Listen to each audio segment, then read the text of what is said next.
കേരളത്തിൽ സ്വകാര്യ വിദേശ സർവകലാശാലകൾ തുറക്കുന്നതിന് മന്ത്രിസഭാ യോഗം അനുമതി നൽകി. ഇനി അത് നിയമസഭയിൽ അവതരിപ്പിക്കണം. പക്ഷേ അതിനകത്ത് വിസിറ്റർ എന്ന് പറയുന്ന ഒരു തസ്തിക ഈ ഉന്നത വിദ്യാഭ്യാസ മന്ത്രിക്ക് നൽകണമെന്ന് പറഞ്ഞു. CPI അതിനെ എതിർത്തു. സത്യത്തിൽ CPIയുടെ ഈ എതിർപ്പ് എന്നൊക്കെ പറയുന്നത് ഒരു നാടകമാണോ?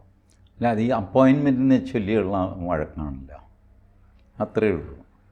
എനിക്ക് മനസ്സിലാവാത്തത്, ഇവർ കുറച്ചു കാലം മുമ്പ് സ്വകാര്യ വിദേശ സർവകലാശാലകൾ വരുന്നതിനെപ്പറ്റി ഒരു സെമിനാർ, ആ സെമിനാറിലേക്ക് പോയിക്കൊണ്ടിരുന്ന നമ്മളുടെ TP ശ്രീനിവാസൻ സാറിനെ വഴിയിലിട്ട് തല്ലിയ ആൾക്കാരാണ് ഇവർ, ഓർക്കണില്ലേ? SFIക്കാർ 74 വയസ്സ് മറ്റും ഉണ്ടായിരുന്നു. ഒറ്റ അടി വെച്ച് പുള്ളി വീണുപോയി. നമ്മളൊക്കെ TV കണ്ടതാണ് ലൈവ്. ഇതൊരു മഹാഭാവം. നിങ്ങളുടെ എന്ത് പ്രതിഷേധവും ആയിക്കോട്ടെ, ഇത്രയും പ്രായമുള്ള മനുഷ്യന് തല്ലി താഴെയിടുക, എന്നാൽ ആരെങ്കിലും വിവേകമുള്ളവർ അദ്ദേഹത്തെ പിടിച്ചു പോകും? ഇല്ല, തന്നെത്താൻ എണീറ്റു ആ പാവം. ഈ മഹാപരാധം മുഴുവൻ കഴിഞ്ഞിട്ട് ഇപ്പോൾ അത് തന്നെ ഇവർ ചെയ്യാൻ പോകുന്നു. ആദ്യം ഇവർ പോയിട്ട് TP ശ്രീനിവാസൻ്റെ കാൽക്കൽ വീണ് സമസ്താപരാധം പറയണം.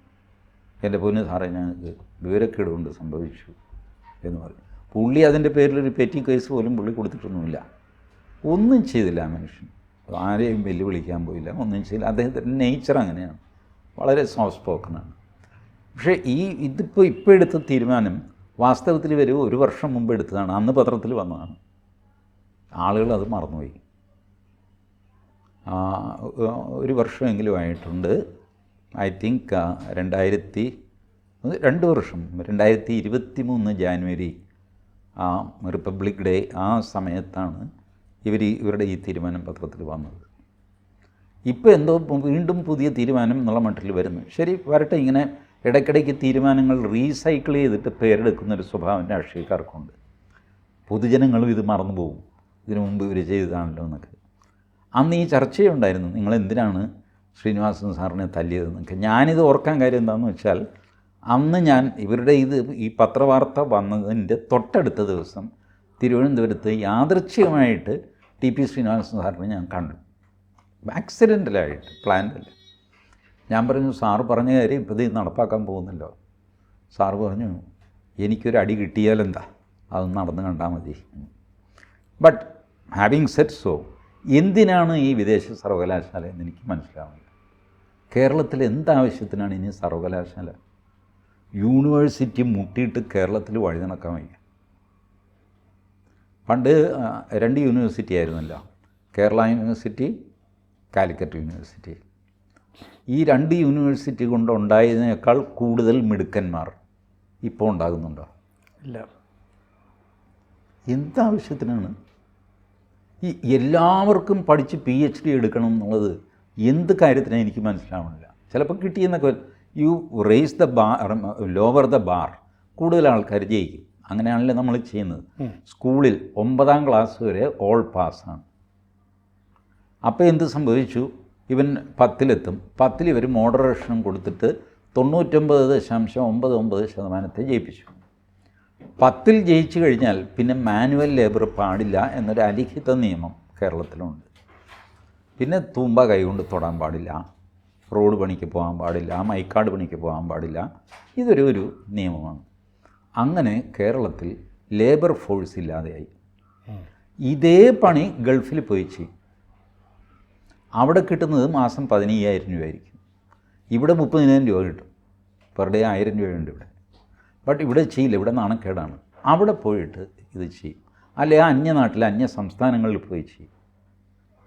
അപ്പോൾ എന്നിട്ട് അന്യ സംസ്ഥാന തൊഴിലാളി ഇവിടെ വന്നിത് ചെയ്യും, ഈ ലേബർ ജോലി ചെയ്യും. നമുക്ക് ലേബർ ഇല്ലാതായതിൻ്റെ പ്രധാന കാരണം നമ്മൾ കുട്ടികളെ തോൽപ്പിച്ചില്ല എന്നുള്ളതാണ്. എത്ര വർഷമായി ഈ ഓൾ പാസ് കൊടുക്കുന്നു? 1ാം ക്ലാസ് മുതൽ 9ാം ക്ലാസ് വരെ പഠിച്ചാലും പഠിച്ചില്ലെങ്കിലും പാസ്. 10ാം ക്ലാസ്സിൽ മോഡറേഷൻ വഴി പാസ്. പിന്നെ ഞാൻ വലിയ ആളായി. ഇത് ഈ പ്രശ്നം കൊണ്ടാണ് ലേബർ ക്ലാസ് മെല്ലെ ഇല്ലാതെ പോയി. എല്ലാ സ്ഥലത്തേക്കും അന്യസംസ്ഥാന തൊഴിലാളികൾ കയറി വന്നു. ഇനി യൂണിവേഴ്സിറ്റി കൂടുതൽ വെച്ച് കഴിഞ്ഞാൽ കൂടുതൽ പേർക്ക് PhD കിട്ടും. പിന്നെ ഇപ്പം ചെയ്യുന്ന ജോലികൾ പോലും ചെയ്യാൻ ആളെ കിട്ടില്ല. അതും ബംഗ്ലാദേശികളായിരിക്കും അന്ന് ചെയ്യുന്നത്. ഇപ്പോൾ ബംഗ്ലാദേശികൾ കയറാത്ത 2-3 ഏരിയയുണ്ട്. ഒന്ന് ചുമട്ട് തൊഴിലാളി, അതിൽ നിന്നുള്ള വരുമാനം ഭീകരമാണ്, അതുകൊണ്ട് അവിടെ കയറ്റില്ല. പിന്നെ ഓട്ടോറിക്ഷ തൊഴിലാളി, അത് 1-2 എണ്ണം ഉണ്ട്, ബട്ട് വ്യാപകമായിട്ടില്ല. ഇതല്ലാതെ മറ്റ് രംഗത്തെല്ലാം അതിഥി തൊഴിലാളി എന്നാണല്ലേ പറയുന്നത്. ഇവൻ എവിടുന്ന് വരുന്നെന്നോ എന്താണെന്നൊന്നും ആർക്കും അറിയില്ല. ഇതിൻ്റെ ലേബർ സപ്ലൈ കൊണ്ട് കോടീശ്വരന്മാരാകുന്ന ആൾക്കാരുണ്ട്. ഹോട്ടലുകളിൽ നമുക്ക് 5 പേര് വേണം, 4 പേര് വേണം. എവിടുന്ന് കണ്ടുപിടിക്കാനാണ്? നമുക്കൊരു ബംഗാളിയെ ചെന്ന് കണ്ട് സംസാരിച്ച് ഇത് ചെയ്യാൻ പറ്റില്ല. അപ്പോൾ ലേബർ കോൺട്രാക്ടേഴ്സ് ഉണ്ട്, അവരാണ് ഇവരെ ബംഗ്ലാദേശിൽ നിന്നും അവിടെ നിന്ന് ഇവിടെ നിന്നൊക്കെ ഞുള്ളിപ്പെറുക്കി ഇവിടെ കൊണ്ടുവരുന്നത്. സപ്ലയേഴ്സ്. അവരോട് പറഞ്ഞു കഴിഞ്ഞാൽ അവരാളെ തരും. അതുകൊണ്ടാണ് സിനിജി നോക്കിക്കോ, ഒരുത്തനും പെർമനൻ്റായിട്ടൊന്നും നിൽക്കില്ല. 3-4 മാസമൊക്കെ കഴിയുമ്പോൾ സപ്ലയർ ഇവനെ വിഡ്രോ ചെയ്തിട്ട് വേറെ റീപ്ലേസ്മെൻറ്റ് കൊടുക്കും. ഒരുത്തനെ ഒരേ സ്ഥലത്ത് നിർത്തിക്കൊണ്ടിരിക്കില്ല, കാരണം അവനെ അവിടുത്തെ കള്ളത്തരം അത് ഇതൊക്കെ പഠിച്ച് മറ്റു രീതിയിലൊക്കെ പോയെങ്കിലോ. അതുകൊണ്ട് റീഡിപ്ലോയ് ചെയ്യും ആൾക്കാരെ മാറി മാറി. ഇതൊക്കെയാണ് നടക്കുന്നത് കേരളത്തിൽ. ഇപ്പോൾ വീണ്ടും യൂണിവേഴ്സിറ്റി വെച്ച് കഴിഞ്ഞാൽ കുറേ പിള്ളേർ അവിടെ പോയിട്ട് PhDക്ക് ചേരും. കിട്ടി PhD. ഡോക്ടർമാരെ മുട്ടി വഴി നടക്കാൻ മേലാതെ. ഇവരൊക്കെ എന്ത് ചെയ്യും? വാസ്തവത്തിൽ ബിലോ ആവറേജ് ബ്രെയിനുള്ള ആൾക്കാർക്കാണ് കേരളത്തിൽ ഇപ്പോൾ PhD കിട്ടുന്നത്. ആ PhD തന്നെ കോപ്പി അടിയാണ്. ഈ ചിന്താജി റോമിൻ്റെ, സുനിൽ പി ഇളയടത്തിൻ്റെയൊക്കെ കഥകൾ പുറത്തു വന്നില്ല. പ്രതികരിക്കുന്ന പോലുമില്ല, ആരും ഒന്നും അനങ്ങുന്നില്ല. ഇവരുടെ PhD ക്യാൻസൽ ചെയ്യേണ്ട യൂണിവേഴ്സിറ്റി ഒന്നുമില്ല. അത് യോഗ്യരായിട്ട് സർക്കാർ ഉദ്യോഗത്തിൽ പ്രൊഫസറായിട്ടൊക്കെ തുടരുന്നു. ആൻഡ് ഇത് കുറേ കൂടെ വഷളാവും ഈ വിദേശ യൂണിവേഴ്സിറ്റി വന്നു കഴിഞ്ഞാൽ. ഇവരുടെ വിചാരം യേൽസ് യൂണിവേഴ്സിറ്റി, കേംബ്രിഡ്ജ് യൂണിവേഴ്സിറ്റി കേരളത്തിൽ വരുന്നു എന്നാണ്. കേംബ്രിഡ്ജ് യൂണിവേഴ്സിറ്റി ഒരു കെട്ടിടം ഉണ്ടാക്കിയിട്ട് ട്യൂട്ടോറിയൽ കോളേജ് പോലെ കേംബ്രിഡ്ജ് യൂണിവേഴ്സിറ്റി എന്ന് പറഞ്ഞ് ബോർഡ് വെച്ചാൽ മതിയോ? കേംബ്രിഡ്ജ് യൂണിവേഴ്സിറ്റിക്കാരൻ ആദ്യം പറയും അവിടെ നിന്നുള്ള സർട്ടിഫിക്കറ്റ് ഞങ്ങൾ സ്വീകരിക്കില്ല എന്ന് പറയും. അപ്പോൾ ഇവർ കുറേ നിലവിളിക്കും. അപ്പോൾ അവർ പറയും ഓക്കെ എഗ്രീഡ് എന്ന് പറയും. പക്ഷേ അവരൊരു കാര്യത്തിന് ചെന്ന് കഴിയുമ്പോൾ ഇവിടുത്തെ ബ്രാഞ്ചിൽ നിന്നാണെന്ന് പറയുമ്പോൾ വേണ്ടെന്ന് വെച്ചു. അവിടെ വെച്ച് തടഞ്ഞാൽ മതിയല്ല. ഇതിന് വിലയില്ല എന്ന് പറഞ്ഞു കഴിഞ്ഞാൽ അതിൻ്റെ പേരിൽ കരച്ചിൽ വേണ്ട. വിലയുണ്ടെന്ന് തന്നെ പറയുക, but you are not selected. ഇനി അത്യന്താധുനിക കോഴ്സുകളൊക്കെ നടത്താൻ വേണ്ടിയിട്ടാണ്. പക്ഷേ ഈ CPI മന്ത്രിമാർ ഇപ്പോൾ കൃഷിയുമായി ബന്ധപ്പെട്ട അല്ലെങ്കിൽ കന്നുകാലി വളർത്തലുമായി ബന്ധപ്പെട്ട അത്തരം കോഴ്സുകളൊക്കെ നടത്തുകയാണെങ്കിൽ അതിന് മുമ്പ് ഞങ്ങളോട്ട് ആലോചിക്കണമെന്ന് പറഞ്ഞു. അപ്പോൾ ഒരു ഗ്രൂപ്പ്, കമ്മ്യൂണിസ്റ്റ് പാർട്ടിയിൽ തന്നെ ഒരു ഗ്രൂപ്പ് ചില സംശയങ്ങൾ വെച്ച് പുലർത്തിക്കൊണ്ട് നിൽക്കുന്നു, മറ്റൊരു ഗ്രൂപ്പ് ഇത് നടപ്പാക്കാനായിട്ട് ശ്രമിക്കുന്നു. ലാഭം ആർക്കോടില്ലേ? അതിൻ്റെ ഈ CPI അവർ വ്യത്യസ്തരാണെന്നും തങ്ങൾക്ക് മുന്നണിക്കകത്തൊരു വോയിസ് ഉണ്ടെന്നും ഒക്കെ ബോധ്യപ്പെടുത്താൻ വേണ്ടിയിട്ട് ചെയ്യുന്നതാണ്. അല്ല, അത് ഒരർത്ഥമില്ല CPI ഇങ്ങനെ പറയുന്നതിൽ. CPIക്ക് ഒന്നും ചെയ്യാൻ പറ്റില്ല, കാര്യമൊക്കെ തീരുമാനിക്കുന്നത് CPM ആണ്. ബട്ട് പൊതുജനങ്ങളുടെ ഇടയിൽ നമുക്കൊരു മതിപ്പ് വേണ്ടേ? പണ്ട് ഒരു രാഷ്ട്രീയ നേതാവ് പോലീസ് സ്റ്റേഷനിലേക്ക് വിളിച്ചു. സാറേ, ജോണിനെ സാറ് പിടിച്ചിട്ടുണ്ടോ അവിടെ? ഉണ്ട്, തെമ്മാടി, ഞാനിവിടെ പിടിച്ച് നിർത്തിയിരിക്കുക. എന്താ? സാറ് അവനെ പിടിച്ചോ? അവനെ ഇടിച്ചോ? ഇടിച്ച് സാറ് അവസാനത്തെ ഇടിയും കഴിഞ്ഞിട്ട് കൈയൊന്ന് പൊക്കിയിട്ട് പറയുക, എടാ ഇനി നിന്നെ ഞാൻ ഇടിക്കാത്തത് അമ്മ തായിയെ ഓർത്തിട്ടാണെന്ന് പറയുക. ഇത് ഈ ഫോൺ ചെയ്യുന്നതാണ്. അപ്പോൾ ആ ഗുഡ് വിൽ അങ്ങോട്ട് പോകും. ഇതാണ് CPIയുടെ പരിപാടി. CPM ഇഷ്ടം പോലെ ചെയ്തു. പക്ഷേ പിന്നീട് ഞങ്ങൾ ഇത് ചെയ്യാവുന്നത് മുന്നണിയിൽ CPIക്ക് അത് ഇഷ്ടമില്ല എന്നുള്ളത് കൊണ്ടാണ്. CPM പറയാം, അങ്ങനെയൊന്നും നിങ്ങളെ മഹത്വവൽക്കരിക്കാൻ ഞങ്ങളെ കിട്ടില്ല. നിങ്ങൾ മഹത്വവൽക്കരിക്കാൻ ഞങ്ങൾ സ്വയം മഹത്വം പറഞ്ഞോളാം. അത് തെറ്റാണെന്ന് പറയാതിരുന്നാൽ മതി. ഞങ്ങൾ ഞങ്ങളുടെ ചില പ്രസംഗങ്ങളിൽ, രേഖകളിൽ, ജനൈകം, പത്രത്തിലൊക്കെ ഞങ്ങൾ എഴുതും. അത് തെറ്റാണെന്ന് പറയാതെ നമ്മുടെ മാനം രക്ഷിക്കണം ചേട്ടാ. അത് നിങ്ങളെന്തെങ്കിലും എഴുതിക്കോട്ടെ. ഇത് ഇവർ ദേശാഭിമാനിയോടും മറ്റവരോടും പറയുന്നത് അവർ കുറേ പൊങ്ങച്ചമൊക്കെ അടിക്കും, അതിനൊന്നും കയറി ഉടക്കാൻ നിൽക്കേണ്ട, പോട്ടെ. ഇത് കഴിഞ്ഞ് എന്ത് പ്രസക്തിയാണെന്ന് CPIക്കുള്ളത്? എനിക്ക് മനസ്സിലാവുള്ള കേരളത്തിലെ കുറേ പൊട്ടന്മാർ കൂടിയിട്ട് ഇവരെന്തോ വലിയ സാധനമാണ്, ഇപ്പോഴും കമ്മ്യൂണിസം മുറുകെ പിടിക്കുന്ന, എന്ത് മുറുകെ പിടിക്കുന്നത്? അച്യുതാനന്ദൻ നമ്മളുടെ മൂന്നാർ കയ്യേറ്റങ്ങൾ ഒഴിപ്പിച്ച് തുടങ്ങിയില്ല. ഒഴിപ്പിച്ച് പോയിട്ട് ഒരു റിസോർട്ടിൽ ചെന്ന് മാന്തി JCB.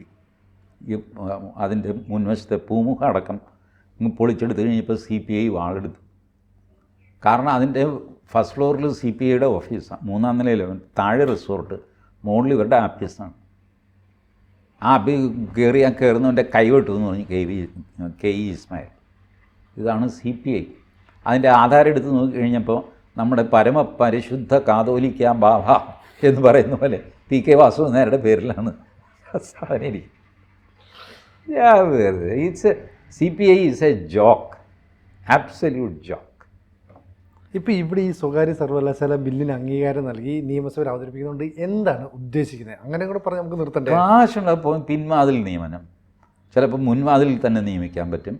ഇതൊക്കെ ഉദ്ദേശമുള്ളൂ. പിന്നെ ഇതിൻ്റെ ബിൽഡിംഗ് ഉണ്ടാക്കാനായിട്ട് കോൺട്രാക്റ്റ് ഒരാളെങ്കിലും സൊസൈറ്റിക്ക് കൊടുക്കുക, അതിൻ്റെ കാശടിക്കുക. കാശ് ഇതല്ലാതെ വേറെ ഒന്നും എൻ്റെ പിന്നില്ല. പിന്നെ സ്വന്തക്കാർക്ക് PhD കൊടുക്കുക. ഇപ്പോൾ ഈ ഉള്ള യൂണിവേഴ്സിറ്റി, അയ്യങ്കണ്ഠ യൂണിവേഴ്സിറ്റിയിൽ നിന്നെല്ലാം സ്വന്തക്കാർക്കുണ്ട്. പക്ഷേ ആ ഡോക്ടറേറ്റ് കണ്ണൂർ യൂണിവേഴ്സിറ്റിയിൽ നിന്നാണ്. അത് പോരാ, WW ബ്രണ്ടൻ യൂണിവേഴ്സിറ്റിയിൽ നിന്ന് വേണം. അത് അവിടെ പോയി പഠിച്ചാൽ അത് കിട്ടില്ല. അവിടെ ഇവന്മാർ അതിൻ്റെ അടിച്ചതിനകത്ത് കയറ്റില്ല. അതുകൊണ്ട് അതേപോലെ കുറേ എണ്ണം ഇവിടെ കൊണ്ടുവന്ന് നടത്തുക. ഇതൊക്കെ ഈ ഒരുപാട് ഡിഗ്രി കൊടുക്കുന്ന സായിപ്പന്മാർ ഇതിൻ്റെ ഉസ്താദുമാരാണ്. ഈ ഡിഗ്രി തട്ടിപ്പിൻ്റെ ഉസ്താദുമാർ സായിപ്പന്മാരാണ്. നമ്മളൊക്കെ ശിശുക്കളാണ് അവരുടെ മുമ്പിൽ. അപ്പം അങ്ങനെ കുറേ തട്ടിപ്പ് യൂണിവേഴ്സിറ്റിയൊക്കെ തല്ലിക്കൂട്ട് യൂണിവേഴ്സിറ്റിയൊക്കെ കൊണ്ടുവരാം. ഈ അണ്ണാമല യൂണിവേഴ്സിറ്റിയൊക്കെ കേരളത്തിൽ തുടങ്ങി അങ്ങനെ നിരവധി പേര് അതിനകത്ത് പഠിക്കുകയും ഒക്കെ ചെയ്യുന്ന എന്ന് പറയുന്ന പോലുള്ളൊരു സംഭവമായി മാറുകയാണോ അന്നേരം ചെയ്യുന്നത്? അങ്ങനെയും മാറിയെന്ന് വരാം, നമുക്കറിയില്ല. ഇപ്പോൾ അത് ഇൻ പ്രിൻസിപ്പിൾ അപ്രൂവലാണല്ലോ. അതിൻ്റെ വിശ്വരൂപം ഇനി കാണാനിരിക്കുന്നേ ഉള്ളൂ. കാത്തിരിക്കുക. കൂടുതൽ വാർത്തകളും വിശേഷങ്ങളും നിങ്ങളിലേക്ക് എത്താൻ ABC മലയാളം സബ്സ്ക്രൈബ് ചെയ്യുക, ബെൽ ബട്ടണും അമർത്തുക.